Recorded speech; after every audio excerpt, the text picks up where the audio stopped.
awa lokola ecclesia locale. En général, qui sommes réunis ici aujourd'hui, Tosangani lelo awa une joie eza mpona ngai et un sengo privilège mpe lokumu de nous réunir réellement kosangana devant mpenza le Seigneur, liboso na nkolo Dieu vivant, nzambe na bomoi pour connaître sa volonté, mpona koyeba mokano na ye pour prier, mpona kobondela en tant que frères, parler ensemble, lokola bandeko tosolola elongo chercher, trouver, recevoir les koluka réponses kozwa biyano de la part de Dieu kute dans sa parole. mpa na nzambe na kati na liloba na ye Placer cette réunion de frères tolingaki bokutani ya sous bandeko ce thème, na kati ya mokonzi wango et tous sont invités.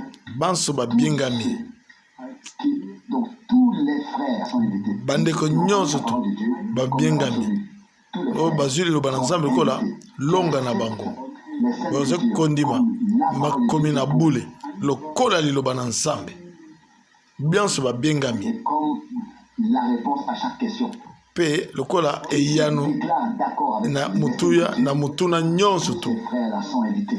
bafrere nyonso bamonelaka bibili bongo babiangami Que nous voulons nous tolingi rapprocher de Dieu topusana dès la première heure. pembeni na nzambe na ngonga na yambo Ici, on prit conscience toza awa des années premièrement.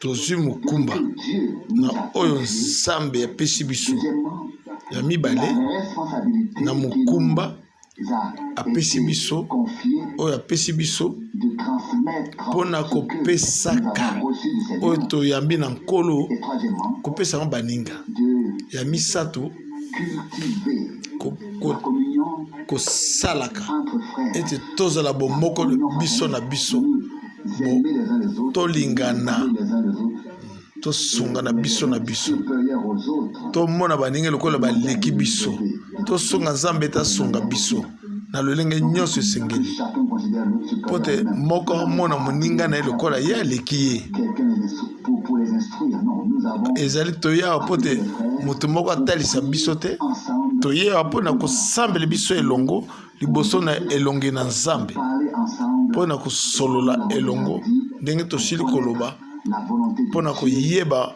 mokano na nzambe mpe na kosalela yango biso banso elongo Cela nous honore. wana epesa biso lokumu Dans tous les cas, na makambo manso na ndimi que Dieu nzambe nous donnera des jours akopesa biso mikolo nous n'oublierons jamais. oyo tokoki kobosana te na mikolo nzambe akopesa biso Qui avons beaucoup entendu la parole, biso baoyo toyoki ebele na liloba qui avons aussi diverses réponses mpe tozwi biyano ebele à la place de ceux qui esengeli tomitia ont certainement encore na esika questions na bato mosusu baza na mituna de mosusu Dieu.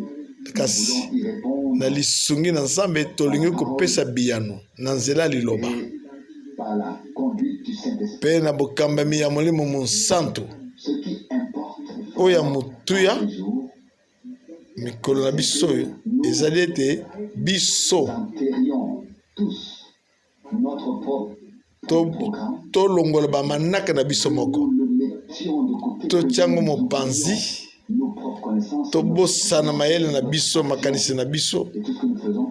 Et prier Dieu de nous placer tobondela nzambe dans son plan, atia dans sa biso volonté, na mwangu na ye dans son programme, na manaka na ye dans laquelle il peut nous utiliser mpo wana nde akoki kosala na biso mosala et pour sa bénédiction. mpo na lipamboli na ye mpe Je lokola crois aussi que le temps est venu na banzi ete ngonga mpe ye où nous devons comprendre oyo esengeli tososola que l'union, kete bomoko l'esprit, ya molimo parole, na kati ya liloba na kondima l'enseignement na kati ya malakisi na nyonso doit être là. esengeli ezala wana Là. Que nous parlions vraiment toloba solo le même langage. elobeli moko Et ça, c'est la langue de Dieu. wana nde Le langage de Dieu. Oui, kota na nzambe wana nde elobeli na nzambe que nous le laissions s'exprimer. totika liloba na nzambe eloba kati na biso Aussi ceux par qui il nzambe mpe alingaka mpe totika nzambe aloba na biso moko mpe qui il peut nzambe aza na bato oyo na nzela na bango akoki kopesa liloba efungwami ya kolandisa mokano na ye les utiliser pour bénir les autres. asalela bango mpo te apambola mpe baninga. Amen. Notre frère bien-aimé Rousse Ndeko molinga a Mirus choisi 2 cantiques aponi luyembo mibale que nous avons chantés oyo ensemble. toyembi elongo. Et tous deux nous Banze donnent déjà la direction. nyonso mibale etalisi biso nzela Allez. oyo esengeli biso tokende À savoir na koyeba d'être revêtu de la puissance d'en haut tolatama na nguya ya likolo. Amen. pour le ministère. Mpo na lotomo. C'est vrai. Un service aujourd'hui dans l'église ne sera certainement pas plus facile Mosala lelo na eklesia ekozala pete te que c'était au commencement. ndenge ezalaka na ebandeli. Vous dire pourquoi. Nakoyebisa bino mpo na nini. Na ntango ya kala Les événements makambo du Seigneur ya nkolo na biso étaient si frais, ezalaki vivants, solo. si présents. baza komona yango eza komonisama Sa mort, sa résurrection, liwa na ye sa montée au na ciel. lisekwa na ye na bomatine na lola. Oui. Nos frères et sœurs ont Bandeko mpe basi babikaki mabiki nyonso wana. pour eux c'était une chose sublime. Mpo na bango eza eloko na mutu ya koleka. Dire, nous étions là, Bakoki koloba avons vu, biso tozalaki wana entendu, tomoni ye expérimenté. toyoki ye mpe tobiki yango. L'esprit est venu sur eux. Molimo eyaki likolo na Ils bango ont annoncé les grands oyo esakoleli biso makambo minene ya Nzambe. savants Bayebaki qui parlaient des choses fraîchement ke arrivées. bazaki koloba na makambo oyo euti kuya sikasika. Des milliers de Kota personnes ya bato ont suivi le Seigneur. balandaki nkolo Ce n'était pas tous qui le suivaient. kasi banso baza kolanda ye te C'était connu dans tout Jérusalem, kasi eyebanaki na Jérusalem mobimba même dans tout le pays. ata na bamboka nyonso Ce qui s'était passé autrefois. oyo elekanaka Parce que la foule ntango na s'est kala rassemblée le jour de la ntango Pentecôte etuluku ezalaka et que la première mokolo prédication na a été Pentecote prononcée. mpe lite na yambo 3 000 eteyamaki personnes ont immédiatement 3000 consacré leur vie au koto ya bato misato 3000 personnes basanganaki. Seigneur. Nous avons derrière nous une époque. Biso mpe na nsima na biso toza na eleko moko elika. Choisie, une époque de dénomination. Ezali ntango oyo ya bopengo na liloba na Nzambe, L'on a critiqué ya bibongiseli na liloba na Nzambe, ya matongi eleki comme on aurait difficilement pu imaginer. oyo tokoki kobanza te. A été Kasi et est encore tellement réprimandé. Vous savez, tout ce qui s'est passé jusqu'au mouvement. nyonso Dieu est mort. oyo bato baza koloba Nzambe Vous akufi. savez bien que lorsque ce mouvement a traversé le pays, Ntango mouvement wana eyaki aza kobenga ete Nzambe akufi. dans une époque, Toza na eleko nous moko avons besoin ya bato Nzambe akufa te, kasi toza na posa ya kolatisama na mipiko mibale. le défi Bunguya na Nzambe cette heure. esengeli ebeta mu ndenge na makambo oyo Les pharisiens, ntango ya les kala Sadduciens, basadisien les bazalaki, Hérodiens, bazerodien bazalaka, les Esséniens et baefésien bazalaka. on ne lit rien sur les athées et les Baza koloba likambo oyo etali bato oyo bandimelaka Nzambe te na ntango na kala, mais aujourd'hui nous les kasi avons. lelo toza na bango, Aujourd'hui nous les avons en lelo grande toza na bango. et en grand nombre. Baza mpe ebele. Veut pouvoir bénir une fois de plus un peu Nzambe alingi son kopambola nom, ilisusu afin de glorifier libota son nom, na nkombo na ye de po te confirmer basanzola nkombo na ye, po te batatola nkombo na ye, de nous bénir. po ete apambola mpe biso Il a promis ndenge dans alaki sa parole. na kati na liloba na ye. Et c'est pour cette raison que nous sommes ici. Se ntina yango nde toza awa. Amen. Pas pour discuter, Mpo na kobendana te, pas pour débattre. mpo na kosala kobendana bendana te, Montrer que l'un mpo na en sait plus kotalisa que ete l'autre. ngonga esi eleki.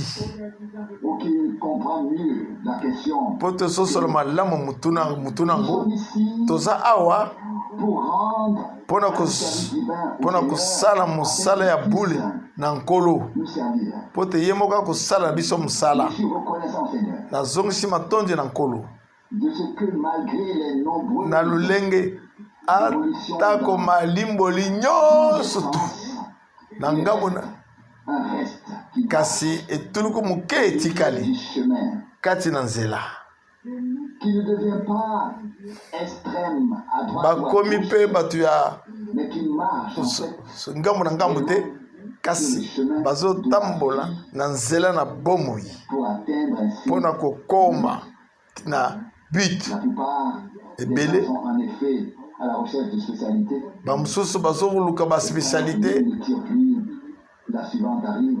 balingi eloko oyo mosusu eya nsima eloko mosusu ezoya sika kaka bongo. Quand elle n'attire plus plutôt, quand l'une n'attire plus, la soki oyo bazwi esimbi te baluki mosusu suivante arrive. Mais kasi elle dit sa parole. nzambe azali nzambe na liloba na ye Conformément à sa parole. ya kosala bobele kokokana na liloba na ye. Amen. On fait toutes choses selon la parole de Dieu depuis le commencement. kolandisa liloba na On nzambe fait tout uta ce que le ebandeli Seigneur lui avait ordonné. nowe asalaki ndenge nkolo asengaki asala. Dieu le lui a mose montré mpe sur la montagne asalaki ndenge nzambe alakisa ye na ngomba na bule. qu'il a tout fait. Élie, eli mpe tout asalaki la parole kolandisa liloba na nkolo que Dieu a répondu. mpe nzambe ayanolaki Nous voulons attendre biso mpe et expérimenter tolingi la kobika réponse de Dieu. eyano na nzambe. Nous devons biso créer esengeli les conditions toluka lolenge nini pour parmi nous mpo kati na biso selon la parole banso de Dieu. totambola kolandisa liloba na nzambe. Confirmera ni nzambe akotatola yango, il confirmera akotatola liloba na ye. Amen. Et si nous trouvons la grâce soki tokutani na ngolu et pouvons procéder à la construction, à l'édifice, aux tokoki kobanda kotonga corrections et à tout ce qui s'y mpe na rapporte kobongisama avec et par la parole de Dieu, na nyonso l'aide tu du Seigneur, oyo kokende na liloba na nzambe na lisungi na ye. Dieu pourra nzambe confirmer akoki kotatola liloba na ye son temps. na ngonga na ye. Je crois que ce temps nandimi est ete en effet ngonga oyo proche. ebelemi, En effet proche. ngonga ebelemi. Nous savons tous que la venue du Seigneur n'a jamais été aussi proche. Toyebi Et les gens malamu ete presque. koya na nzambe na mbikolo oyo ekomi koleka pembeni ndenge ya kala. Que nous avons appelé nos frères, oyo tobiangi bandeko au nom de frères, na nkombo ya ndeko prier mpona tobondela ici elongo devant la face de Dieu liboso na elonge na nzambe afin de nous mettre en condition mpo pour que te Dieu atia biso na lolenge oyo nzambe akoki koyanola biso pour nous humilier devant lui komikitisa liboso na ye comme les prophètes lokola basakoli na bato na nzambe humiliés. bamikitisaka. Esaïe s'est exclamé, Seigneur, je suis un homme Esaïe agangi kolo au milieu nazali na moto ya bibebu ya mbindo. impur. Pierre a dit, Petelo alobi pas digne que tu entres dans la nakoki maison te okota na ndako na ngai. qui s'y trouvait. Les hommes et les personnes qui sont entrés dans la présence du Seigneur Bato ont d'abord reconnu oyo leur bazalaki indignité, na bozali na nzambe bayebaki deja mbeba na bango manquement. mabe na bango Demander à Dieu de mpe les basengaki na nzambe et de les purifier. nzambe apetola bango. Amen. Lorsqu'il s'apprêta Ntango babelemaki à sonder après les 68 années de captivité, ntango ekomaki ete Jérémie atala nsima na 68 ans Jérémie, ce qu'il avait annoncé, batalaki oyo Jérémie asakolaka Daniel lisumu na ye asengaki bolimbisi ya lisumu na libota na ye asengaki na nzambe abondelaki liboso na nzambe wana bondimela ngai moto moko te aza sembo. Amen. boyinge bene na biso devant Dieu. ezali bobeli liboso na nzambe Dieu oyo ya biso eza mbindo tellement saint. nzambe aza bule Si quelqu'un parle de sainteté, soki moto akobeta lisolo ya bosantu mais si nous eza parlons eloko de Dieu mosusu saint, kasi soki tozobana nzambe mosantu toute autre chose. eza eloko mosusu c'est vrai Et nous croyons tondimi que Dieu nzambe nous a appelés et élus.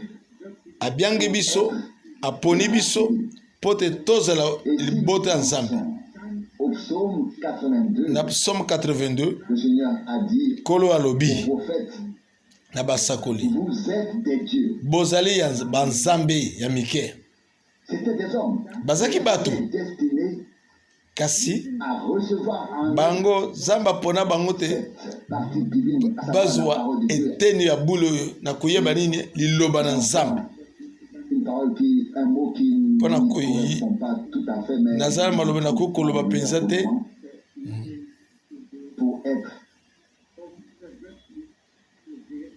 pour être ennobli, être divinisé et Pote, avoir par la nature divine. tokóma lokola Si ye nous considérons les prophètes, ils soki étaient totali extrêmement des hommes. basakoli bazalaki bato Mais dans leur âme kasi na miele na bango se trouvait le contenu divin de la ezalaki oyo ya bule ya nzambe amen parole. Importait, ememe azalaki kuna déposer l'enveloppe biso corporelle. tokoki Il kobwaka dit, vous êtes des dieux, enveloppe oyo mais ya vous mokili mourrez comme des hommes. kasi bozali ya nzambe kasi bozokufa lokola bato Pour que vous sachiez que c'est écrit ainsi. mpo te boyebeke ekomami bongo Psaume 82, somme 82 verset 6 molongo ya motoba à 8. ntina mwambe J'ai bien dit moi-même que vous êtes des dieux, nalobi ngai moko ete bino boza banzambe ya mike des fils du nyonso Très-Haut. bana oyo ya likolo amen Pensez à cela. C'est ça, Kanisa. récemment.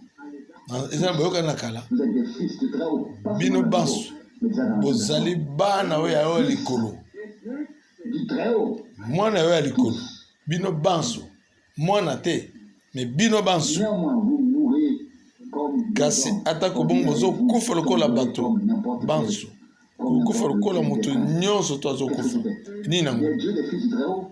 bana ya nzambe ya D'abord likolo sur terre, awa na encore mokili sous forme humaine. na lolenge na bomutu L'achèvement, la bosukisami perfection n'était pas, en effet, bobongi be il n'était pas encore arrivé. Eyaki nanu te. n'avait pas encore eu lieu dans le Nouveau Testament. na boyokani ya Le kala Seigneur nkolo na biso a mis en évidence cette parole dans l'évangile de Jean. abeti sete na liloba oyo na sango malamu na yohane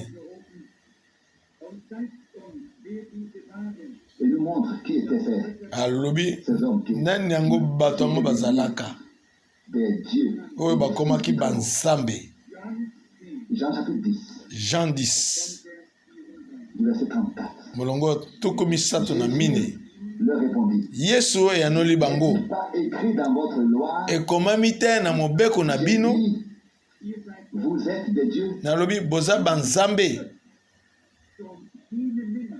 amen Si l'Écriture a appelé Dieu, soki likomi la parole de Dieu ebengaki a été adressée, banzambe baoyo liloba nzambe eza koya epai na bango ne peut pas kasi perdre likomi sa validité. ekoki kobungisa motuya nango te ndenge nini bino Je blasphème celui bozokoloba te naza kotuka moto oyo nzambe envoyé dans le amibonzeli monde. oyo nzambe atindi na mokili Parce que j'ai dit, mpo te je nalobi suis le Fils de Dieu. nazali mwana na nzambe De quoi il s'agit ici? Ni kamulini awa. Il s'agissait d'hommes, mais d'hommes qui ont reçu la na substance bato oyo bazwi oyo ya motu ya momboto qui sommes, nous sommes des hommes. biso toza bato Et parfois, Casse.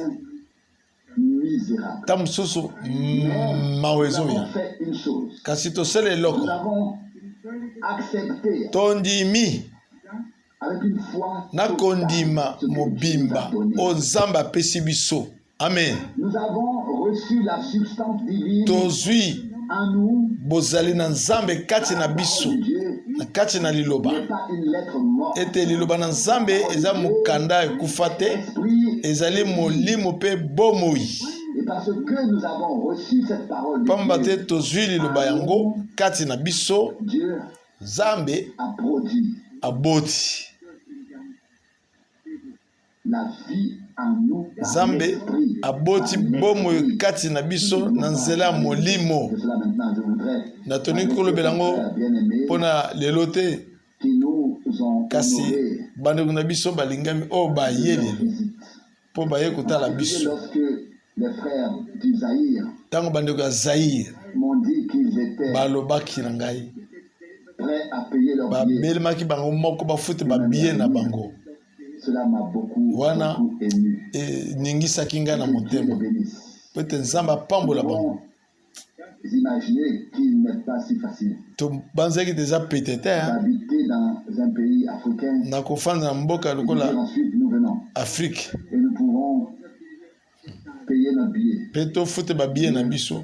Les a certainement bénis. Nzambe apamboli bango so. J'aimerais lire le psaume 133. Nalingi kotanga Psaume 133. Et ensemble, nous allons demander à Dieu Elongo tokosenga na Nzambe d'accomplir akokisa cette parole par liloba grâce au oyo milieu de nous na ngolu na ye kati na biso ces jours-ci. mikolo oyo. Psaume 33. Psaume 133. Psaume 133, pardon. Psaume 133. Psaume 133. Pas 33, pardon. Psaume 133. Botala. Ndenge nini eza kitoko. Na komona ete bandeko basangani elongi. Ezali lokola mafuta na mutuya. Likolo na mutu. Ezokita na mandefu. Mandefu ya Aaron. Ezokita. Likolo ba bite na eteni ya elamba na ye. Ekokani na litima oyo ezokokwea na ngomba na Sion. Wana nde Nzambe nde atindi lipamboli. Amen. Bomo etikino na seko na seko. C'est vrai. Là, il y a aussi certaines directives. Wana mitindo pe ezali soki tolingi ete lipamboli na Nzambe qu'elle a été ndenge ebikamaki na kopakolama na oyo alo nazwaka na mosala oyo ya bampaka pakolamaki te ndenge tosalaka ntango tozobondela mpona bato na maladi topakolami na bawile kasi ye apambolamaki na boyike na lolenge ete ezokokita ti mutu ti na bandefu ti na elamba apakolamaki mobimba kobanda mutu ti na makolo mpo na mosala na Nzambe. Amen. Biso tondimi yango po te ekomami kolo ntango esengeli akokisa lotomo na ye bapakoli ye molimo santo mpe akei. Tokolobela yango lisusu na mikolo oyo mpe tokobondela mpo te Nzambe apakola biso mafuta epakolami ya solosolo kobanda motu ti na makolo. Amen. Kopakolama lokola oyo batalisi biso awa wana bandeko mibali basangani elongo wana ekokani na epakolama mafuta oyo basopi na mutu ya Aaron. Tosangani na bomoko wana nde lipamboli na Nzambe ekokoya tika te lipakolami eya likolo na biso banso ete nkolo na biso akomisama azwa oyo esengeli ya ye. Amen. Wana ekokani na litima nini yango ntango bandeko basangani elongo na motema moko na fandi kimia wana nde kopakolama ezokoya là où il y a l'onction, et là où Dieu est, il y a l'onction. Là où Dieu est, là il y a la bénédiction. Et là où Dieu est, et on soumet à lui. oyo mitiki bapesi po te batosa ye kuna nde epakolami ezali mokolo ya pentecote basanganaki elongo baza koyokana elongo basangani elongo wana ezaki lesekele kozala elongo elimo moko motema moko nzambe akosala oyo etikali liboso ete nzambe atiaki nyonso tuna alima esengelaki ke liloba ekokisama bafungoli lobo na psaume esengelaki ekokisama oyo ekomami na banzembo ete esika wana ekoma ekauki ete mosusu azwa esika na ye petelo asalaki oyo moto na nzambe akoki kosala okoki kotanga makambo na makomi akoki kotia yango na alima mpo nyonso ezala sembo yango nde akoki kosala petelo oyo liboso atiaki liboso na lolenge na biblia akoki kosala lisusu mosusu te po bele 119 personnes basangani elongo na ye boye eloko mosusu etikali ya kosala te bobele kaka malombo moko te aza na ntina ete aloba banso bato kotika ete nzambe asala boye nzambe apesaki yango amen biso mpe na basi tososoli oyo ezoleka na sasa yipi toza na soni te mpona koloba yango ete nzambe asalelaki ndeko Branham na lolenge ya bokeseni mpona kopesa alima na biblia makambo ebele euti na biblia kasi bénir, oindre et revêtir le peuple de Dieu de la puissance de Dieu, ni en donner aux autres. Ce sont certaines choses que Dieu... makambo ebele soki ezali nzambe akoya kopesa biso ngoya na ye te. Et une fois que cet homme de Dieu a fait ce que Dieu lui a demandé de faire, ntango moto oyo ya nzambe asalaki oyo nzambe asengeli ete asala boye ntango nde nzambe moto azobanda kosala awa tosangani ya lokola bandeko mpo na biso totie oyo ya biso mopanzi mpo te nzambe azwa banzela na ye totiki banzela na biso ete nzambe azwa nzela na ye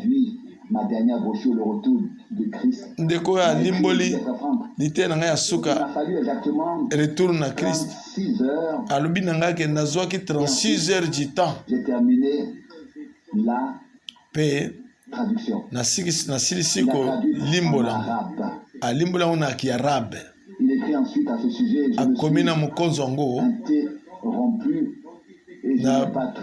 na limboli yango mpenza ndenge esengeli te na 36 heures na mbala moko te kasi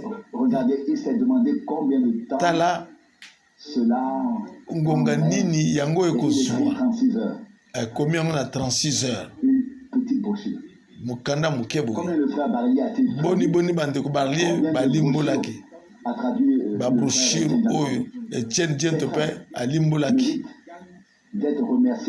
bandeko oyo esengeli bazwa baremerciement kuta epa na nzambe lobi na pokwa nayosi coupe card na république ya Pologne ye mpe alimbolaki yango bate ebele tozozela kaka tozwa bamashine oyo ekoki kosunga biso. Pologne kutu ezali pays riche baza makambo nyonso wana ekoki du mal, mais kasi si toza na Dieu, ce pasi sera bientôt le ya cas. komona bongo Ces gens-là soki méritent un bongo remerciement. nzambe asunga bango Il y a peut-être po encore te beaucoup de choses à makambo faire ebele eza ya avant que le kosala Seigneur liboso n'accomplisse ete nkolo les dernières akokisa choses. makambo ya Mais nous pouvons suka dire, kasi nous tokoki pouvons déjà koloba dire une chose. L'équipement par la puissance, donc d'être revêtu, pardon. Nous pouvons compter sur une chose. D'être revêtu de la puissance tokokotala dans le eloko travail dans le royaume de ete Dieu. tolatisama Alors comme se déroulait. Il s'agit en effet d'une huile. na nguya na nzambe Et s'il y a de l'huile dans les sengeli rouages, cela fonctionne bien. mafuta ezala wana ekotambola kitoko kasi soki entre na yango mabele ezali yosimba kitoko te La dynamique nguya dans le mécanisme na mokati ya mécanisme que la parole liloba l'a rendue vivante et confirmée. ekomisama ya bomoi etatolama na molimo. Soyez les bienvenus au nom. Boya bozala na boye malamu na kombo na nkolo. Et ça, je l'exprime chaleureusement. Wana nazoloba mpenza na moto moto. Soit préservé par le lien de l'amour et de la paix. Ebomba biso na bomoko ya molimo. Que nous n'ayons qu'une Pe na chose. kimia. Tozala bobele na eloko moko na mutu. C'est d'atteindre le but. To atteindre ensemble. but. Wana biso baso elongo. De nous donner la main jusqu'à ce que le Seigneur réponde. To sungana tikino nkolo akuyanola biso.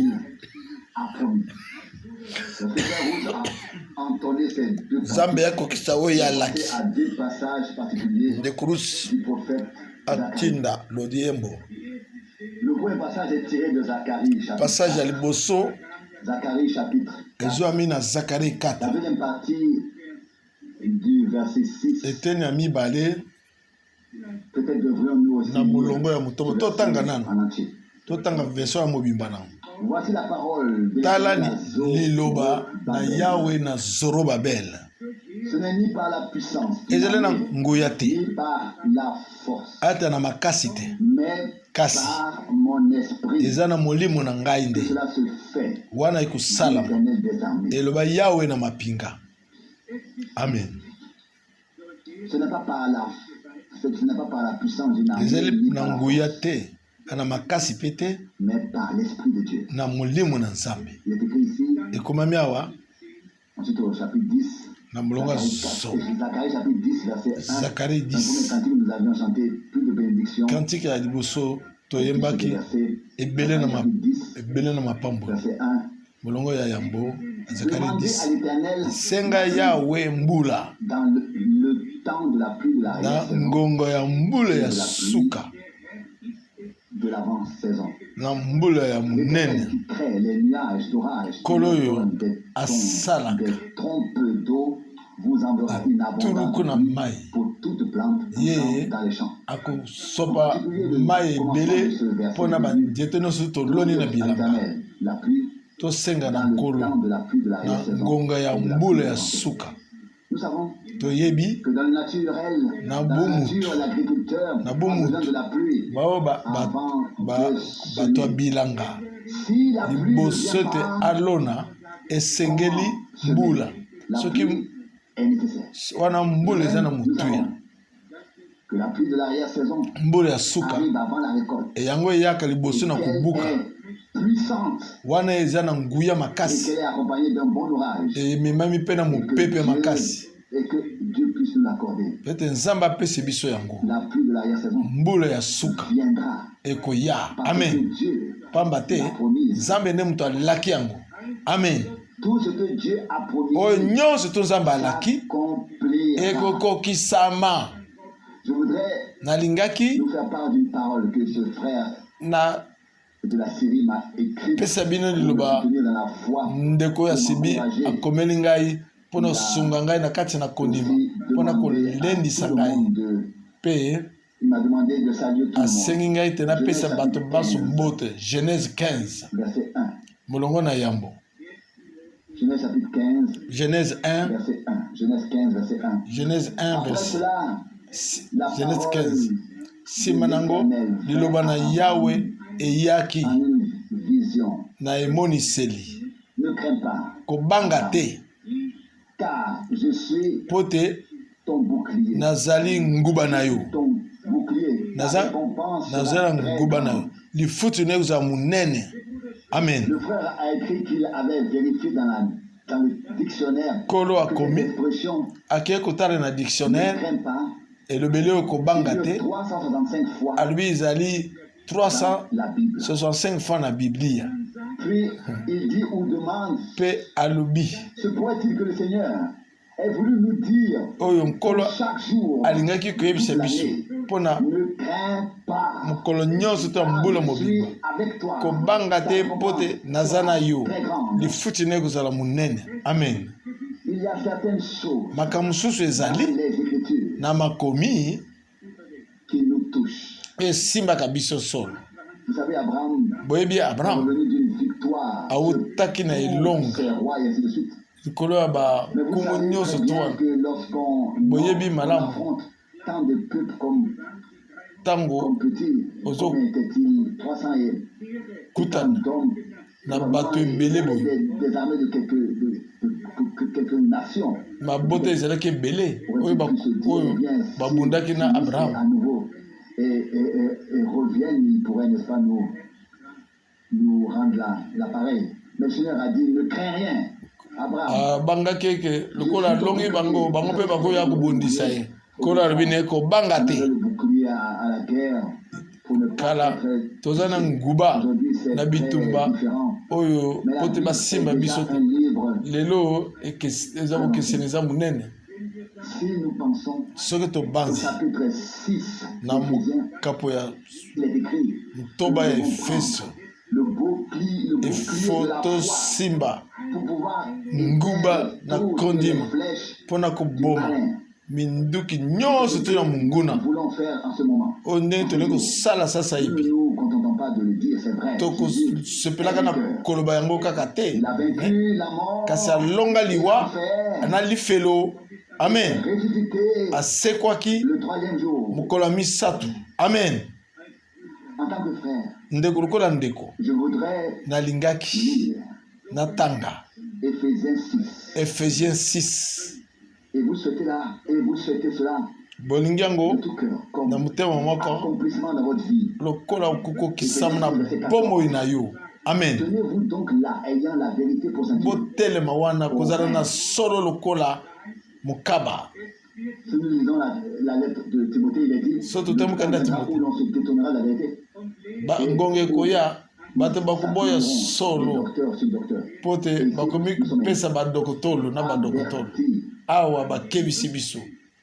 Tenez-vous donc là, ayant la vérité pour ceinture. botelema ngwi bozala na solo lokola mokaba na Je n'ai pas loketo. ta place ici, mais j'ai toujours ngai attaché ma ceinture complètement. ntango nyonso nakanga ceinture na loketo na ngai bolimbisa ngai Ici, ne m'en voulez pas. Si je vois quelqu'un soki namoni qui n'a pas de moto ceinture, aza na ceinture te je ne sais pas si c'est non. na mituni soki aza Ne m'en voulez normal pas. te Mais quand je lis ici, ntango natangi awa j'en ai encore vu un, pardon. Ne prenez pas cette remarque. namonaki yango mpe moto mosusu tala bomona likambo lokola eserie te Soyez donc, tenez-vous donc là, ayant la vérité pour telema ceinture wana au rein. kozalaka na solo lokola Que Dieu a fait pour nous, mokaba na loketo chanter par nous et être en place. oyo nzambe asali kati na biso esengeli eza na esika kati na biso. Ça doit être assis, ça doit être fixé. wana esengeli fanda À la guerre, sans ceinture. soki moto ake bitumba azangi ceinture na loketo mokaba na loketo kitoko te. lokolo mobundi na bokonzi na nzambe esengeli tozala na mokaba na loketo esengeli te toningananganaka. Adapté à nous. Il ne faut pas que ce soit ce que ça a fait à David en lui donnant une botala armure qui David ne convenait pas du tout. bapesaki bilamba oyo esimbaka ye te alongolaki yango Mission et sa tâche ekokaki te na mosala oyo nzambe apesaki ye te. esengeli koza na loketo na bosolo bobele solo na loketo non pas un pas que le mensonge qui serait encore eza lokuta te elobaka qui serait aussi tordu que ebebisama na moto te ebebisa mpe biso kokanga ceinture na loketo solo la vérité pour ceinture au sein kozala na solo na loketo la vérité c'est la parole de Dieu. Amen. solo ezali liloba na Nzambe. Amen. Solidement sainte. Solo kangami La chose doit être assise. eloko esengeli efanda La chose doit être ferme. esengeli telema ngwi Ce qui est fixe. oyo La parole de Dieu, chaque kangami parole de Dieu est pure. ezali liloba na Nzambe. Liloba na Nzambe nyonso to ezali peto. Avez-vous entendu cela? Être revêtu de la parole de Dieu. boyebi liloba na Nzambe Revêtu de la cuirasse olatisama de la justice. na Qu'est-ce que c'est? nini yango Qu'est-ce que c'est? Nini Nous yango avons besoin d'une armure pour en être. tozala posa na bibundeli Quelle justice? boyenge La beni mienne? ya yobe ya ngai Non, la te justice qui est valable. oyo boyenge beni oyo ezali kokoka liboso na Nzambe olondisami na kondima na kati na Yesu Kristo. Amen. Les justes à leur propre yeux ne sont pas saints de vérité. bayenge beni Mais ceux qui sont justifiés na par miso Dieu na sont bango saints de vérité. bazali Et que le solo but te de la mpona cuirasse, bosolo de la kasi oyo ya Nzambe cuirasse de la justice, pardon. bazali na oyo ya boyenge beni Chaussés au pied de la disposition à bolati na proclamer le makolo message de paix du salut. mpona kosakola sango na lobiko na Cela makolo aussi en fait partie. wana Cela mpe aussi eza na en fait motuya partie. Les soldats ont des chaussures oyo spéciales. basolda bazala na sapato ya bokeseni L'épaisseur de la minceur. bakoki konyata biloko kilikili esala bango eloko te. Elles aussi doivent être bien ajustées, les chaussures. biso mpe esengeli kangama makasi Lacées, je l'ai moi-même bien vu. wana nga moko namonaki Elles yango doivent être bien fixées dans le royaume de Dieu. esengeli kozala malamu na bokonzi na Nzambe. Dieu veut nous y amener. Nzambe alingi komema biso Tout un chemin avec lui dans une prédication également de frère Branham. na lite ya ndeko Branham Excuse de le citer plusieurs fois aujourd'hui. na bolimbisanga na ndako tangatanga ndeko Branham Lorsque l'aigle prend son envol, alobi ke ntango toutes les plumes mpongo détachées alingaki doivent être apumbwa enlevées avant. bapilime nyonso to ya ye Possible, s'envoler oyo esimbi makasi te efo elongwa mpo te yapumbwa kitoko. Haleluya. ce qui Nzambe n'avait asenzeli pas sa place. na oyo nyonso eza na esika nango te elongwa Ce qui ne nous reste vraiment que ete ce qui peut te oyo tenir, ce qui peut ekoki susciter kosimba en Dieu. liboso na Et Nzambe ce que Dieu nous, et c'est justement ce qui peut susciter devant lui, c'est ce oyo qu'il nous a okoki donné. kotelema liboso na Personne Nzambe n'a rien apporté. bobele oyo Nous Nzambe ye sommes moko devenus apesi comme des biso vases vides. oyo moto akoki komemela biso eza na eloko te. Tout. Amen. Au verset 16, longa zomi na mibale zomi na motonga saisissez encore le grand bouclier de la foi. nyonso wana ezali nguba monene ya kondima. Dit à Abraham, ne crains rien. alobi na Abrahamu kobanga Je te suis ton bouclier. nazali nguba na yo. Lui, le Seigneur ye nkolo se tenait devant atelemaki Abraham, se liboso présente ya à lui na et ye lui dit, alobi na ye Abrahamu ngai naza nguba na yo. Amen. il se tenait devant Abraham. aza kotelema liboso na Abrahamu Il pouvait arriver à Abraham. bokanisi eloko okuyela Devant Abrahamu lui. kasi azali na nguba liboso na ye Le Seigneur lui-même. ezali nkolo ye mei Le Seigneur est notre bouclier. Le Seigneur est nkolo notre azali force. nguba na biso azali makasi na biso. Amen. Il est pour nous tout en tous. eza mpo na biso nyonso na manso. À tout cela, saisissez encore le grand bouclier de la foi. simba na nyonso wana Comment devons-nous le faire? Vraiment, c'est nguba na notre foi. kondima Avec lequel vous pourrez éteindre na yango nde tokoki koboma projectile incendiaire du na malin. oyo nyonso to mongo na kobwakela biso. Le malin tire en effet de tout. ye aza kobeta na makasi na nyonso Projectile incendiaire. azali ya moto Il y a le feu. Il y a le pai feu. nyonso tezobeta Mais Dieu moto a ezali donné un kasi équipement, Nzambe un apesi vêtement, kolatisama une armure. Pour cela, bibundeli mpo na yango tokoki koboma tokoboma biloko tu nyonso wana na ngolu na Nzambe na biso. tika te Nzambe apesi biso yango na mikolo oyo. Amen. wana nde malombo na biso banso bato sengi bandeko bakanisa biso tolata nguya tozala ndenge moko te. molongo zomi na sambo bozwa yango tolata mpe ekoti na lobiko mpe na mopanga ya molimo oyo eza liloba na Nzambe. So ekoti ya ekoti ya libende bolata mpe ekoti ya libende wana nakanisi na libele oyo aza koloba la main de la foi afin que nous tenions correctement l'épée de l'esprit loboko ya kondima bongo tosimba na sikisiki mopanga ndenge tolobaki mpona mokaba na loketo sapato ezala na ndenge ekokani na makolo na biso ekoti ya lobiko ezala esemba esimbi motu kasi tobanga te kasi ndenge Kristo azalaki Nzambe kolobaka kosalaka mosala ndenge akoki koloba boboma tempele oyo na mokolo misato na kotonga yango na mikolo misato. Bato balobi na eke eza 46 ans batongi temple oyo oyo tonga yango na 3 jours. Ye azokoloba temple ya nzoto na ye biso toze temple oyo na Nzambe. Amen. Zablo aza na respect na ngai na yo te kasi nayebi eloko esengeli aza na limieme na Nzambe na liloba na ye. Amen.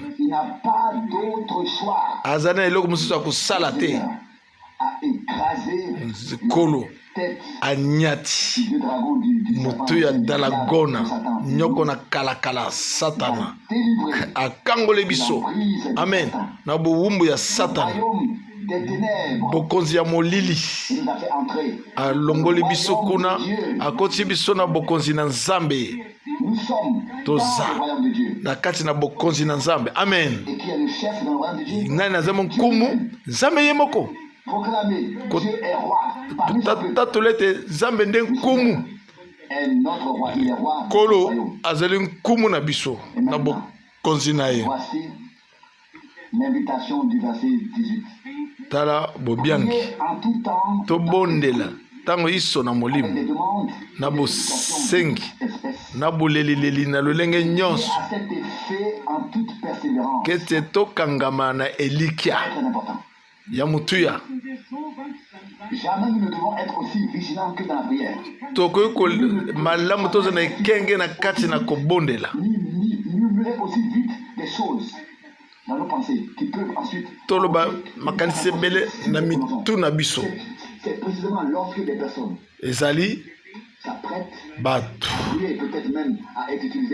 ntango bakomaki kobondela wana nde esengeli tozala na ekenge tosala bokeseni polele na ntango iso na maloba na bato tosenzela na elikya makasi na kolelaka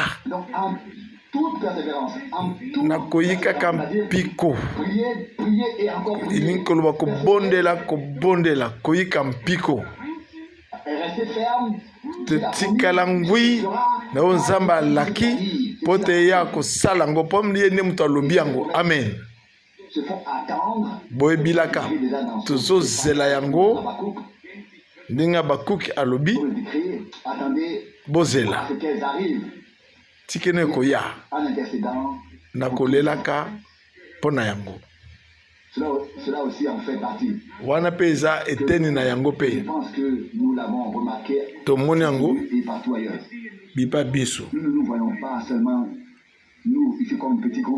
tomimoni kaka lokola etonga moke te lokola eklesi toutes les langues de tout kasi na bakota nyonso et de toutes les nations na bibikolo biso rachetés par le sang, bango nyonso basikoli na makila na nzambe par le sang, sanctifiés par la parole, babulisami na liloba batondisami na molimo mosantu. Amen. pas des hypocrites, bato bilongo pas mibale des te soi-disant saints. mpo basoi-disant saint te Priez pour tous les kasi saints. tobondela mpo na basantu nyonso. Amen. Moi aussi. Mpo na ngai mpe lisusu Priez aussi pour moi afin que mobondela chaque mpe fois mpo na ngai que j'ouvrirai la oyo bouche, ntango iso na kofungola monoko liloba epesemela bino le mystère du mpo na message kosakola du salut. na bombami ya sango na lobiko. Je ne sais pas ce qu'il en est pour vous, mes nayebi te frères, mais oyo ezali mpo na bino. je n'aime rien tant que d'entendre que quelqu'un eloko me dise na eloko nakoki kolinga ya motu ya ezali te nayoka moto aloba na ngai ke nabondelaka mpo na yo. Amen. cela a un tel point, un tel poids pour moi que je ne peux Eza- pas vous le dire. eza na motu ya makasi mpo na ngai. Nous t'accompagnons avec nos prières. epuis ntango moto akoloba lisusu Que nous savons seulement où tu te trouves, tozokompanye yo na bamalombo na biso. de nos prières. Tozo Je crois que na banzi ete tous les frères bandeko banso qui servent le Seigneur par sa parole, oyo bazosalela nzambe na nzela ya liloba na ye, les frères sont nouveaux dans le ministère. bato baza Le sika Seigneur bénit, nzambe yapambola bango eu la bénédiction, n'est-ce pas? Bongo Ils ne te. savent même pas bayebi que la bénédiction que Dieu le accorde pamboli na est Nzambe, l'effet des prières nzambe que akopesa les saints ezali ont malombo oyo ya basanto bazokotindaka epa na nzambe. que ce n'est pas nous, ezali biso te. c'est Dieu Amen. Eza nzambe qui fait bouger le bras de Dieu. oyo Les nani azokobungisa maboko na nzambe. faiseurs de miracles. Chante un auteur de cantique. moyembi ya loyembo Nous annonçons le mystère ntango du tozosakola salut. mabombami ya lobiko na nzambe. Un évangile. ebele basakolaka sango. Ne cesse de parler du mystère. Paul Si l'on prenait maintenant ce mot atikali mystère, kotika te koloba libombami. si so tolobi libombami awa uniquement l'épître aux Éphésiens à ce tozwaka sujet, mokanda na combien de baefésien. fois il y apparaît boniboni nkombo ya mistere ezomonisama. un pasteur reformé ou un paster parler ya du baliterien mystère de l'évangile, asi alobi libombami ya sango malamu. entendu parler du mystère du Christ. ese basi balobi libombami ya kristo. Qu'est-ce que c'est? nini yango? Dieu nzambe a des hommes aza na bato awa na mokili qui ne parlent pas seulement du Christ. oyo baza kobebeleka mpo na kristo te, C'est le mystère du Christ. oyo bayebi mabombami ya kristo na emoniseli Oui, à qui la révélation de Jésus-Christ. epai wapi emoniseli na yesu kristo epesemelaki. Il y en a beaucoup baza ebele qui prêchent l'évangile. oyo bateyaka sango malamu. Nous pouvons tous nous y cacher. tokoki kobatama kuna, Nous pouvons tous nous cacher tokoki kobatama. quand on les écoute. Mais quel est le mystère de l'évangile? nini yango sango Le malamu? mystère qui était caché. nini yango libombami ya sango malamu oyo babombaki yango uta kala oyo efungwami na basanto na ye. Ephésiens 3 Verset 9. molongo ya libwa Afin de donner tout l'éclaircissement. mpo na kopesa Savoir quel est bomonisami l'objectif lié pembeni, à la réalisation mpo na koyeba du objectif mystère nini ekangami na qui a bokokisami été caché ya mabombami depuis le commencement oyo du temps babombaka en Dieu, le créateur de uta toutes choses. ekelamu na biloko nyonso to na nzambe mokili. Oui, il était caché en Dieu. ebombamaki na nzambe. Quand a-t-il été révélé?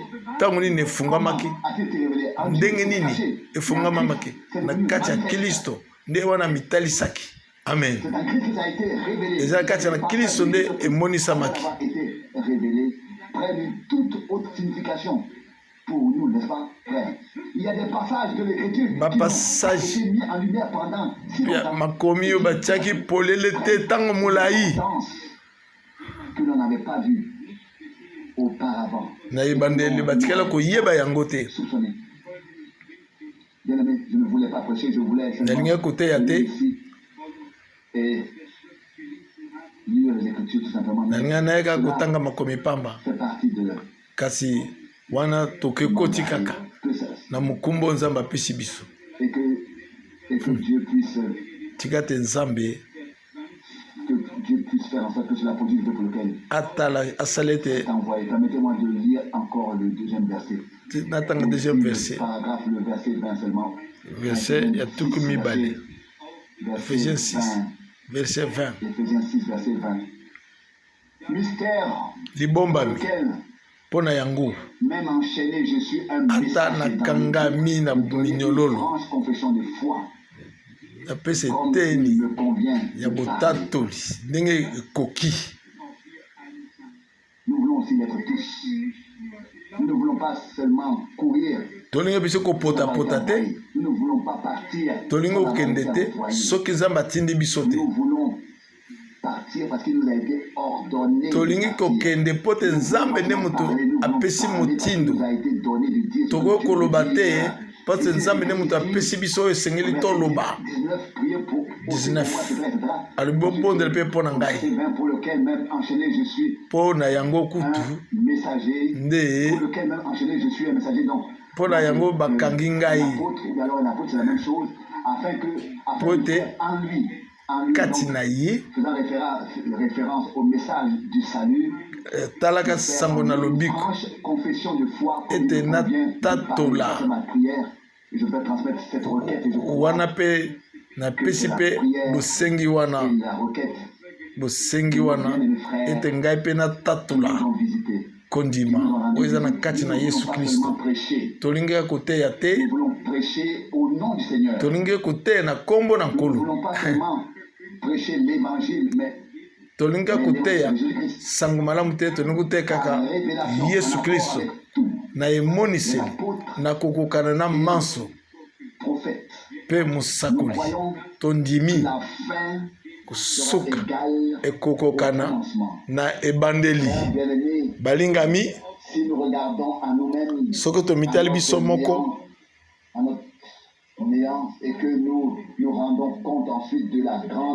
mpe totali nkumbo munene nzambe apesi biso,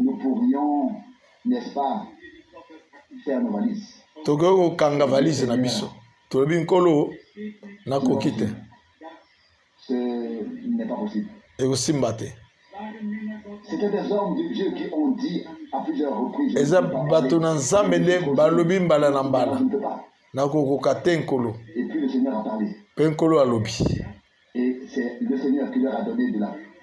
Nkolo nde moto apesi bango bokasi mpona kosakola mabombami. Tokoboma biso moko te, me tokozwa makasi te biso moko te, me eza Nkolo.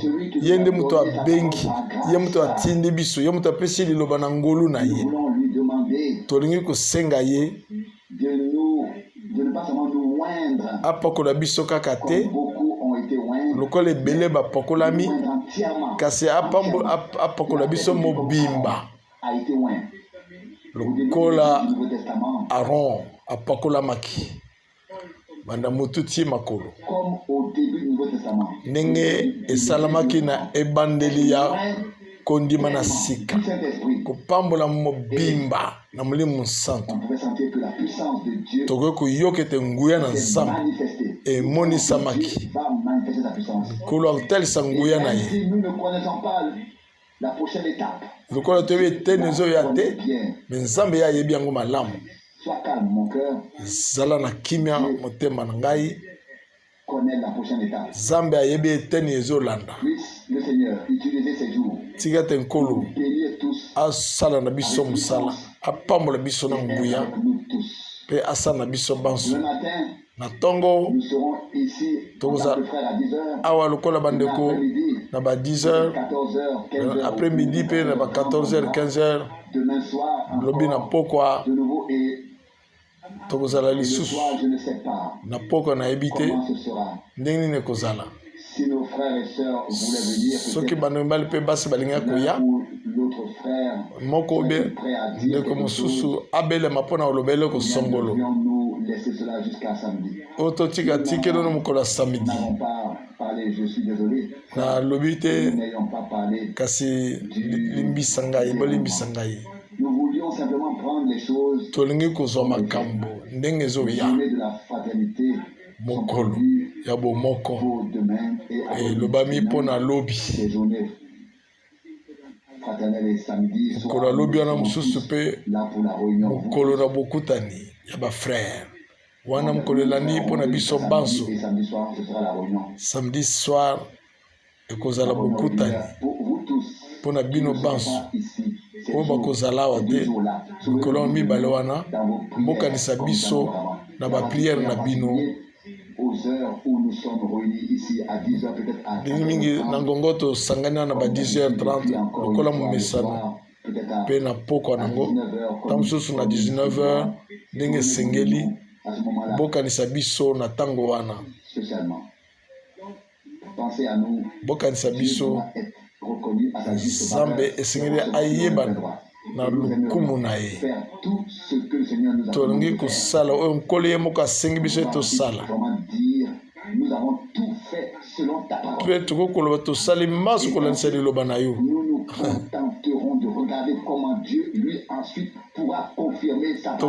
tokosepela na kotala ye nsima ya kotatola liloba na ye ndenge eli azwaki mabanga 12 tozwi mateyi ya bantoma 10 totongi hotele na Nzambe kati na eklezia sasa ipi ye moko asala biso mikolo yango amen totelema bongo tosanzola ye. Viens, Dieu des cieux, viens. Yaka. Esprit du Seigneur. Molimo na nkolo. Souffle. Fula. Et plane. Tambola likolo. Ne reste pas loin. Kotika la musika te. Souffle. Pema. Et manifeste-toi, ne reste pas loin. Mitalisa, kotika la musika te. Mitalisa nkolo. Feu divin. Moto na boule. Tombe sur nous. Ekwe likolo na biso. Amen. Tu nous es précieux. Ozaya mutuya po na biso. Don céleste. Kabo na boule. Nous est précieux. Ozaya mutuya biso. Don céleste. De kabo na likolo.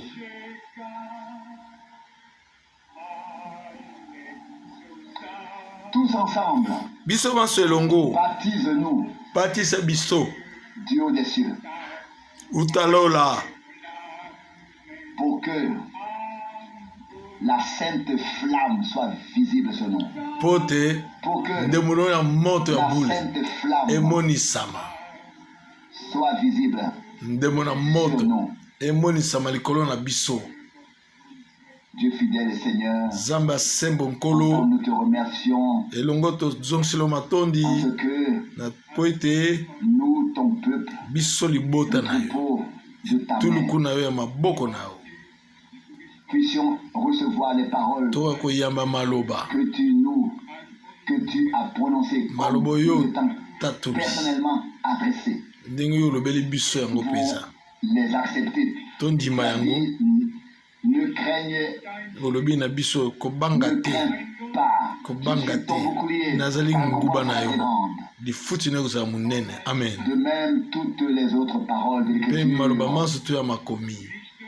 ce n'est pas par la puissance d'une armée ni par Ezali la force, mais par na ton esprit nguya que ya cela mapinga te se fera. kasi eza na Non molimo pas na yo par la parole des hommes, wana nde mais par la kosala parole mosala de Dieu. kasi ezali mpo na maloba na bato Non te pas par la kasi maloba na lettre, Nzambe mais par la kasi ezali na révélation de mokanda l'esprit. te bobele na emoniseli na Nous te Nzambe remercions pour cela. tozongiselo matondi mpo na Seigneur yango bien-aimé, kolo molingami il t'a plu esepelisaki yo de révéler ton propre omonisa mystère biso libombami na yo qui était caché Oyo toute ebombamaki l'humanité en toi, na Dieu est créateur de mokili toutes mobimba choses. kati na yo yo oza mokili ya Qui biloko a ensuite biso été révélé oyo eza na posa ete dans le omitalisa mystère de la prédication de libombami l'évangile ya litei na sango malamu de Jésus-Christ. ya yesu kristo C'est tout le mystère de Dieu qui ezali est libombami na proclamé. nzambe Ah, etatolami Seigneur, o nkolo comme il est profond, comme il ndenge est eza na large, motuya tout ce que tu as dit oyo olobi est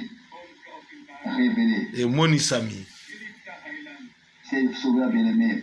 Nous mobikisi te prions aussi molingami pour tobondeli yo Psaume 133 soit mpona accompli psaume en ce 133 lieu. ekokisama na esika oyo na mikolo oyo. Amen. Qu'il serait vraiment agréable ozala que kitoko les frères ezala habitent kitoko ensemble, unis, mpona d'un commun bandeko accord, basangana elongo dans la paix. na boyokani Éloigne-nous tout esprit mpe na kimia. de raison. longola biso kati na biso nga naza na raison. longola milimu ya kobenda na Et benda. accorde-nous le Saint-Esprit. kokisa pesa biso molimo santo. pambola biso epakolomo ya bule Puissante que jamais oyo auparavant. koleka Seigneur bien-aimé, kolo molingami. est ton chemin au milieu de nous. sala nzela no kati na biso. Amen. Amen.